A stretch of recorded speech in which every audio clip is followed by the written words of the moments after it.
rechazo hacia la política. Mira, es que siento que hay un cansancio, hay una fatiga, hay una, yo no diría que una animadversión, pero sí un desencanto. Y eso se traduce, ciertamente, que el porcentaje, te decía, de los jóvenes que se han inscrito ha sido muy pobre. Todas las estadísticas decían que eran por lo menos 2 millones. Y tú no le puedes pedir honestamente a un pueblo que anda en modo sobrevivencia, que cada quien anda buscando cómo solventar su situación, bueno, que se inmole en nombre de la democracia, de los partidos, en nombre del ecosistema político, de gobierno y oposición, cuando sienten que ahí no está la solución a su problema. Es un tema de reenamorar, es un tema de que dejar la diatriba a un lado, la lucha fratricida. Esta lucha fratricida que realmente tú ves con bueno, la gente te pregunta a lo mejor, mira, eso de las licencias como tal, que si las licencias las van a mantener, que si las licencias las van a suspender como tal. Yo lo que creo es que, mira, Kiko, tú que eres un hombre que me llevas kilómetros de vuelo, sobre todo en el tema... No voy a decir que yo soy más viejo que tú. Pero tú recuerdas que en este país, de la historia de este país, la historia contemporánea, donde aquí los golpes de Estado eran una suerte prácticamente el deporte nacional. Tú puedes ver la historia, Sí, 45, está llena de situaciones historia, conflictivas. de intentos de magnicidio hasta de magnicidio. Aquí asesinaron a un presidente de ejercicio, a Carlos Delgado Chalbó. Pero esa era la fractura política, el fragor de la política, pero nunca la política se había metido con la economía. Hoy día la política se metió con la economía. De lado y lado se metieron con la economía. Porque cuando tú permites que producto de unas sanciones la economía se te vuelva una pulpería y el manejo de la cosa pública, de la hacienda pública, es una pulpería y que ocurran cosas como eso de PDVSA cripto y que personeros del alto gobierno estén involucrados allí, tú dices, bueno, ¿de qué estamos hablando? Pero cuando tú permites también que intereses transnacionales te sancionen a un país y que esas sanciones vayan y generen un cortocircuito, por cierto, el cortocircuito del crecimiento económico. El Fondo Monetario Internacional ha indicado que el crecimiento económico, según lo que ellos han estimado, es del 5% para Venezuela este año. He escuchado hasta sectores, incluso Fede Cámara, hablar de 10 y 12%.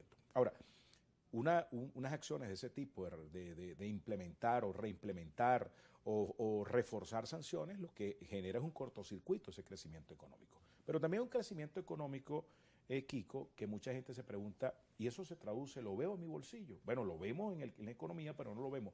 Por eso es que nosotros hemos hablado de economía humana en el plan B que nosotros hemos presentado, porque creemos que se debe dejar de poner acento en las cifras, en el hombre y la mujer, es el que hay que colocar acento y el referente. Por ejemplo, yo que he sido parlamentario por muchos años ya y entonces veo que en las rendiciones de cuentas te hablan del índice de Gini, te hablan de crecimiento económico. Pues bien, tomando como válidas esas cifras, yo lo que pregunto es, ¿y eso realmente se traduce en el bolsillo de las venezolanas y los venezolanos?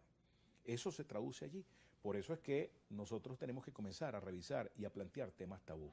Nosotros estamos hablando, por ejemplo, de un fondo soberano que lo hemos denominado allí dentro de la economía humana, dentro del plan B, que le estamos presentando al país. Que viene del petróleo. Un fondo soberano que tiene que ver con, entre otras cosas, la revisión de la pertinencia o no de las prestaciones sociales. Unas prestaciones sociales que nadie cobra. ¿Cuándo las cobra? Esa es la pregunta. Y el que llega a cobrarle el minúsculo porcentaje no te alcanza. Le va de las manos. Hermano, no te alcanza ni siquiera para invitar a tus muchachos a irse a cualquier esquina de Venezuela a comerte un poco de perro caliente. De tal manera que yo creo que hay que quitarle la narrativa al sector oficial de la bonificación del salario porque tiene incidencia en prestaciones. Y al privado también de que no puedas ganar lo que debes de vengar porque tiene incidencia en unas prestaciones que no cobra.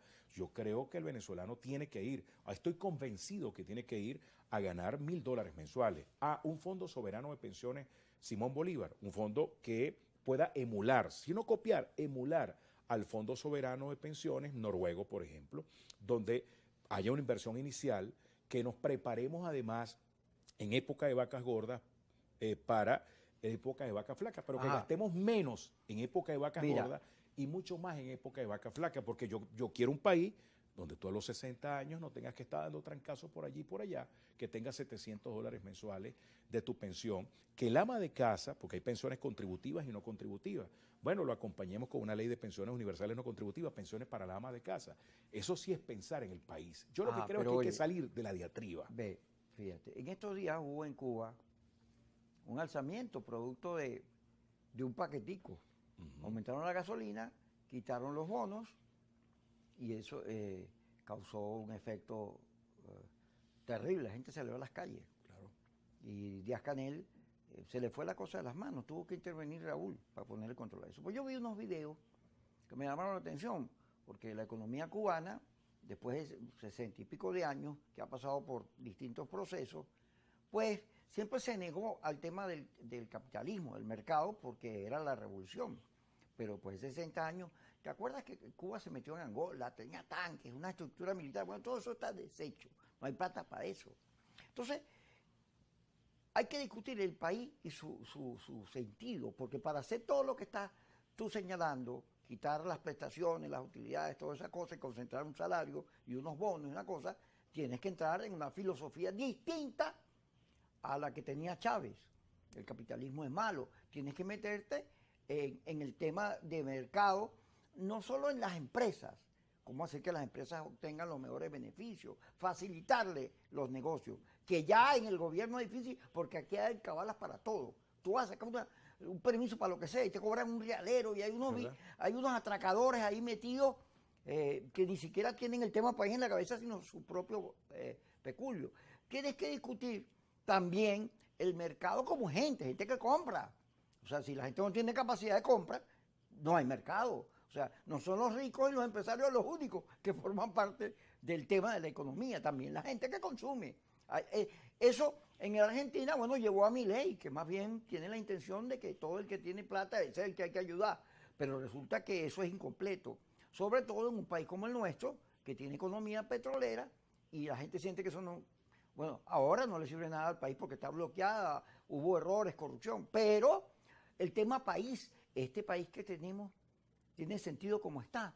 Esta revolución, en los términos en que arrancó y lo que es hoy, tiene sentido tenerla como está ahora, porque tú le preguntas a alguien que es vinculado al gobierno, mire, pero hay falta de gasolina, agua, es que hay unos temas país que tienen que ver con el futuro, con el desarrollo. ¿Cómo logramos desarrollo si la mentalidad que tenemos es una mentalidad más bien de bono, de cuidado, de en vez de favorecer la inversión y la cosa legal, darle protección a las empresas, aquí cualquier cosa te la pasan por el medio con una comisión? Yo creo que hay que discutir también el tema, porque yo estoy de acuerdo con lo que estás diciendo tú.